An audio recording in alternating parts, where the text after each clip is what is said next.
Hello বন্ধু, cooking with Anusha চ্যানেলে আপনাকে অনেক অনেক স্বাগত। মাছে ভাতে বাঙালির প্রিয় আর একটি মাছের পদ, রুই মাছের পোস্ত নিয়ে আপনার সামনে হাজির হয়েছি। আশা করছি ভালো লাগবে। আর বাড়িতে আমাদের সকলেই বলে যে আমি নাকি রুই পোস্ত বানাতে ভীষণই ভালো পারি। তো বন্ধু, আশা করছি আপনারও ভালো লাগবে। আর আমার চ্যানেলকে সাবস্ক্রাইব করে আমার পাশে থাকার অনুরোধ রইল। তো চলুন কিভাবে তৈরি করছি দেখে নিন। প্রথমে এখানে 800 গ্রাম ওজনের রুই মাছকে কেটে বেছে ধুয়ে পরিষ্কার করে নিয়েছি। এখন যেভাবে হলুদ লবণ দিয়ে মাছ মাখিয়ে নেয়, সেইভাবে আমি এখানে 1 চামচ হলুদ আর 1 চামচ লবণ দিয়ে ভালো করে মাছগুলোকে মাখিয়ে নিচ্ছি ও পাশে 5 মিনিটের জন্য রেখে দিচ্ছি, যাতে লবণটা মাছের মধ্যে সুন্দরভাবে চলে যায়। এবারে হাই ফ্লেম করে পাত্র বসিয়ে দিয়েছি আর পাত্রের মধ্যে সর্ষের তেল দিয়ে দিচ্ছি মাছ ভাজার জন্য। মাছের সঙ্গে সর্ষের তেলের টেস্টও অসাধারণ হয়। আর মাছ ভাজার জন্য মাছগুলো তেলের মধ্যে তেলকে খুব ভালো করে তাতিয়ে নিয়ে দিয়ে দিলাম। এবার মাছগুলোকে উলট পালট করে এপিট ওপিট ভালো করে ভেজে নিচ্ছি। একেবারে সোনালি কালার যতক্ষণ না হচ্ছে ততক্ষণ ভেজে নিতে হবে। তবে দেখতে হবে যে একদমই কড়া যেন না হয় মাছ, তাহলে তো মাছের স্বাদ নষ্ট হয়ে যায়।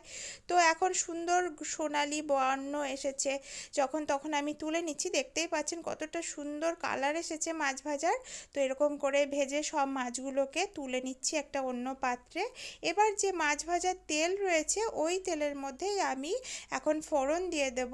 ওই তেলেই রান্না করব। ফোড়ন হিসেবে দিচ্ছি 2টো শুকনো লঙ্কা, 2টো তেজপাতা আর হাফ চা চামচ মতো কালো জিরে।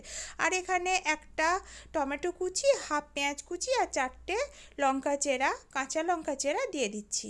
আর এটাকে 2 মিনিট মতো ভেজে নিচ্ছি। যতক্ষণ না পেঁয়াজটা দেখবেন একটু ভাজা ভাজা হচ্ছে, আপনি দেখলেই বুঝতে পারবেন যে আমার পেঁয়াজ ভাজা হয়ে গেছে। এবারে 1 চামচ লবণ, একটুখানি চিনি আর হাফ চা চামচ মতো হলুদ দিয়ে নাড়াচাড়া করে আবারও কিছুক্ষণের জন্য এগুলোকে ভেজে নেব। দেখুন আমার প্রায়ই ভাজা হয়ে গেছে টমেটো, পেঁয়াজ, অন্যান্য উপকরণগুলো।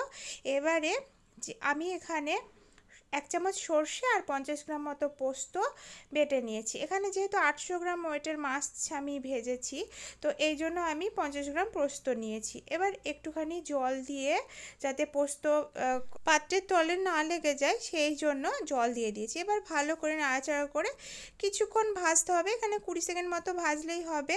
পোস্ত বেশি ভাজলে খারাপ হয়ে যায় টেস্টটা। তো একটুখানি নাড়াচাড়া করে এবারে হাফ বাটি মতো জল দিয়ে দিচ্ছি, মানে একটু বড় বাটিরই হাফ বাটি দিচ্ছি। তো গ্রেভিটা খুব পাতলা হবে না, একটু বেশ মাখো মাখো হবে, তাহলে পরে পোস্ত খুব ভালো লাগে। আর এখানে অনেকটাই মাছ আছে। এবার স্বাদ মতো এখানে হাফ চা চামচ মতো লবণ দিয়ে দিচ্ছি আর দিচ্ছি কিছুটা ফ্রেশ ধনেপাতা কুচি।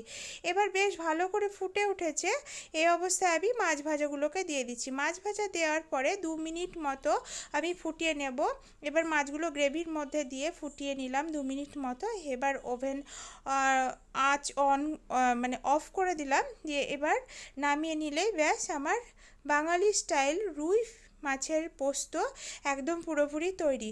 তো এটা খেতে ভীষণই ভালো লাগে। আর পোস্ত তো বাঙালির সব থেকে প্রিয় একটা পদের মধ্যে।